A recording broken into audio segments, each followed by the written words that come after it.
this session we'll be discussing the topic plant tissues from the chapter tissues. So first we'll be discussing what are tissues. A group or collection of similar cells performing the same function and arising from the same origin are called tissues. The tissues are of different types depending on the function of the organism. So basically there are two main categories of tissues, plant tissues and animal tissues. Plant tissues. Plants perform functions, of course, which are different from animals. So their structure is also different. Hence they have tissues which are different from animals. So these are the main difference between plant and the animal tissues. As the animals are mobile, they move from one place to another, so they require more energy, hence all the tissues are living. Whereas in case of plant tissues, the plants are stationary, they do not require much energy, hence living tissues are not required, so most of the tissues are dead. Animals move from one place to another, so the tissues are living, whereas in case of plants, the tissues are providing mechanical strength and most of the tissues are dead. The cell growth is uniformly distributed in case of animal tissues, whereas growth is limited to certain region in case of plant tissues. The structural organization of organs in organ system is more specialized and complex in case of animal tissues, whereas in case of plant tissues it is less complex. So we'll be discussing the classification of plant tissues. As I have stated earlier, the higher plants have multicellular bodies made of various kinds of cells. These cells cluster together to perform specific functions. These group of cells are called tissues. Plant tissues are classified into two broad groups, meristematic tissues and permanent tissues. Meristematic tissues are capable of cell division, whereas permanent tissues are incapable of cell division. Meristematic tissues are of three subtypes, apical, lateral and intercalary. Permanent tissues are of broadly two main types, simple permanent tissues and complex permanent tissues. Simple permanent tissues are composed of single type of cells, whereas complex permanent tissues are composed of more than one type of cells. Simple permanent tissues are of three main types, parenchyma, collenchyma and sclerenchyma, whereas complex permanent tissues are of two main types, xylem and phloem. First we will be discussing meristematic tissue. The main characteristic of these tissues that they are responsible for the growth of the plant. The cells of these tissues divide continuously and later differentiate into permanent tissues. So meristematic tissues include group or cluster of cells which remain in continuous state of division or after they retain the power of division. They help in increasing the length and girth of the plant. These tissues sometimes differentiate into permanent tissues. So meristematic tissues main characteristics are the cells are made of thin and elastic cell wall. They are made of cellulose. The cells may be round, oval, polygonal or rectangular in shape. They are compact, having no intercellular space. There is a large nucleus and abundant cytoplasm. The protoplasm contains very few or no vacuoles at all. These tissues occur at specific region in the plant body. This is so because in plant body, growth occurs only at these regions.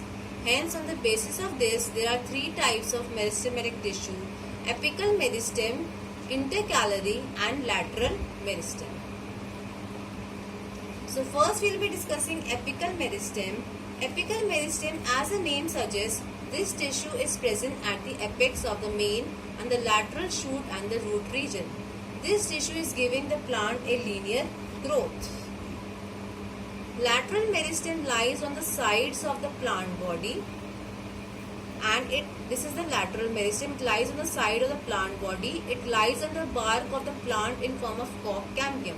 It gives the plant its width or the girth. Intercalary tissue is present at the base of the nodes, internodes, leaves, etc. They are also present in between the permanent tissue. They give the plant the length. Now we will be discussing permanent tissue. Permanent tissue arises from meristematic tissue. The cells of these tissue divide, gradually lose the power to division and acquire a definite shape fixed shape, size and function. The tissues may be living or dead. There are two main categories of permanent tissue: simple permanent tissue and complex permanent tissue. Simple permanent tissue. This tissue comprises of same type of cells which perform the same function, and they all arise from same origin. There are three categories of simple permanent tissue: parenchyma, collenchyma and sclerenchyma.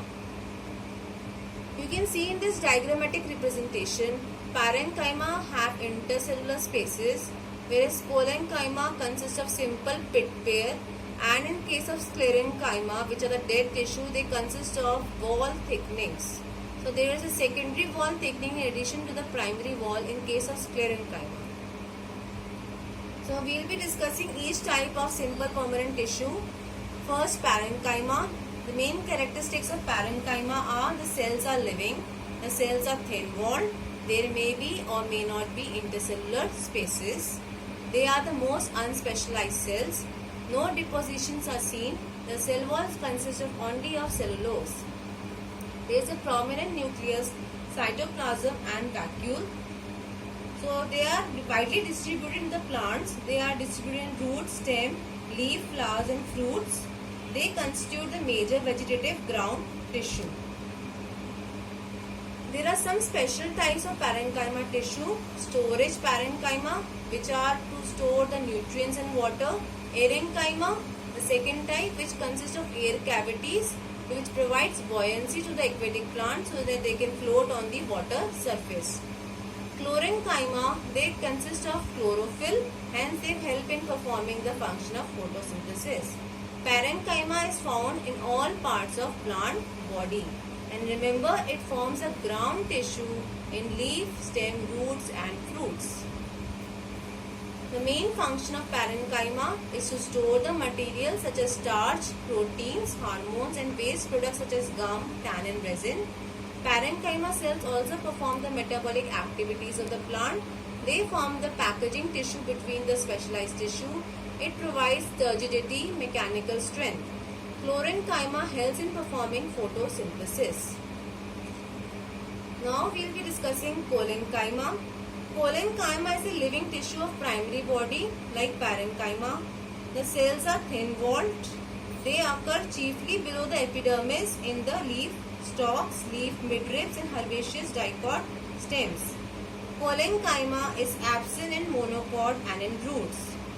Collenchyma, remember, is a chief supporting tissue, and depending upon the shape, it can be lamellar, it can be angular, it can be lacunar. So these are the characteristics of collenchyma. It has cells which are somewhat elongated. The cell walls are thin except at the angular region. The thickenings are caused due to deposition of cellulose or pectin. There may be or may not be intercellular space. The cells are living, have distinct nucleus and dense protoplasm. They often contain chlorophyll. The main functions of collenchyma is to provide mechanical strength, that is the primary function. It also provides flexibility as well as helps in photosynthesis because of presence of chlorophyll. They are present below the epidermis in dicot stem and leaf, but absent in dicot roots and all parts of monocot plants. The third type of simple permanent tissue is sclerenchyma, which consists of thick secondary cell wall in addition to the primary cell wall, and depending upon the shape, it may be consisting of fibers, sclerenchytes fibers, or the stone cells or the scleroids. The cells are dead. The cells have hard secondary walls.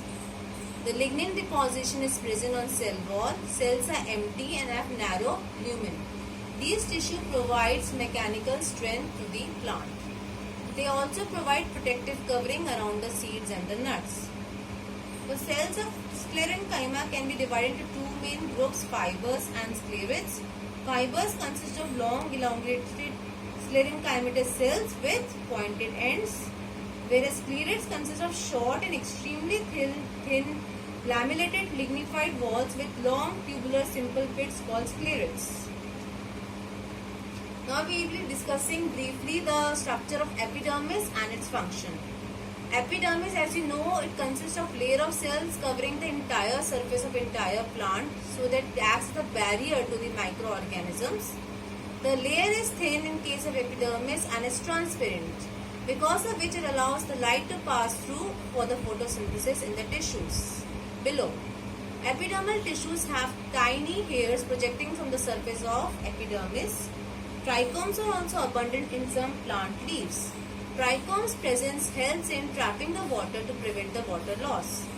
Root hairs are present, which consist of elongated epidermal cells in the root. Root hair increases the surface area for absorption of water from the soil. Epidermal tissues in leaves also consist of waxy cuticle, which prevents the water loss from leaves. Some epidermal cells secrete poisonous or bad tasting substance, which prevent the grazing by the animals. Now, stomata. Epidermis of leaves also has porous stomata surrounded by two kidney-shaped guard cells. Stomata basic function is in exchange of gases and transpiration. It helps in conduction of water and minerals from root to other parts of plants. So, if I ask, is the outer layer of branch of a tree different from outer layer of a young stem? So, answer indicates as the plants are growing older, the outer protective tissue called epidermis is going to change. It is going to be replaced by secondary meristem, which gives new cells on both sides. Cells on the outside are cut off from this layer. This forms a several layer thick cork or the bark of the tree. Cells of the cork are dead and tightly arranged without intercellular spaces. They have a chemical called suberin in their walls, which makes them impervious to gases and water. Cork is protective in nature, prevents loss of water from plants and injury. As it does not catch fire, it is easily used as an insulator, and it is also very light, so it is used in sports goods like shuttlecock. Now we will be discussing the last leg of this chapter, complex permanent tissue, which consists of more than one type of cells that have a common origin and work together to do a common function. They are present in complex plants and help the plant to survive in terrestrial environment. The main function is to transport water, minerals and foods to all parts of the plants. Complex permanent tissues are of two types, xylem and phloem. The main elements of xylem are tracheids, vessels, xylem parenchyma and xylem sclerenchyma. The main elements of phloem are sieve tubes, companion cells, phloem parenchyma and phloem fibers.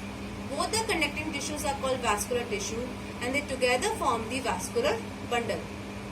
As you can see in this formula, xylem plus phloem forms the vascular bundle or the VB. Now what is xylem? Xylem has thick walls. Elements are tracheids, vessels, xylem parenchyma, xylem sclerenchyma. Vessels are the most important elements and are shorter and wider than tracheids. Vessels and tracheids have tube-like structure which helps in transporting water and minerals vertically efficiently. Xylem parenchyma helps in storage of food and helps in lateral conduction of water. In addition to transporting water and minerals, salts from roots to leaves, xylem also supports the plants and trees because of its tough, dignified vessels. Whereas phloem, the sieve tubes are tube-like structure. The elements are sieve tubes, companion cells, phloem parenchyma, phloem fibers. The end walls are called sieve plates and are perforated due to presence of pores. The main function of phloem is to transport the prepared food from leaves to storage organs and from storage organs to growing region. Hence, materials can move in both the directions. So, these are some of the differences between xylem and phloem. Xylem helps in conducting water and minerals, whereas phloem helps in conduction of food. The conduction takes place in only one direction in case of xylem, whereas it takes place in two directions, upward as well as downward in case of phloem. The conducting channels are called tracheids and vessels in case of xylem, whereas the conducting channels are called sieve tubes.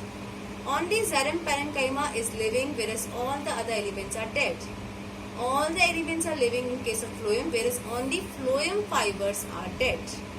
Xylem conducts and gives mechanical strength due to presence of lignified vessels.